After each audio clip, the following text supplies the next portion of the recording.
প্রিয় দেশবাসী, আজকের এই ভিডিওটা অনেক খুশি হয়ে করতেছি। আসলে আমি ধন্যবাদ জানাচ্ছি নোয়াখালী জেলা আওয়ামী লীগের সাধারণ সম্পাদক এবং নোয়াখালী পৌরসভার বারবারের নির্বাচিত মেয়র শহীদুল্লাহ খান সোহেল ভাইকে। আসলে ইতিমধ্যে আমাদের সকলের সাথে উনি যোগাযোগ করার চেষ্টা করতেছেন এবং উনি ওনার জায়গা থেকে যেটুকু সামর্থ্য আছে ওনার সামর্থ্য অনুযায়ী সবাইকে সহযোগিতা করার চেষ্টা করতেছেন। আমাদের মধ্যে অনেকজনকেই কম বেশি কিছু একটা অ্যামাউন্ট দিয়েছেন। তো ইতিমধ্যে হচ্ছে সবাইকে এমবি খরচ বা হচ্ছে চিকিৎসা খরচের জন্য কিছু টাকা উনি দিয়েছেন।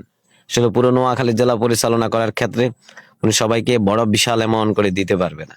তবে আমরা ধন্যবাদ জানাচ্ছি আপনাকে মাননীয় মেয়র এবং নোয়াখালী জেলা আওয়ামী লীগের সাধারণ সম্পাদক।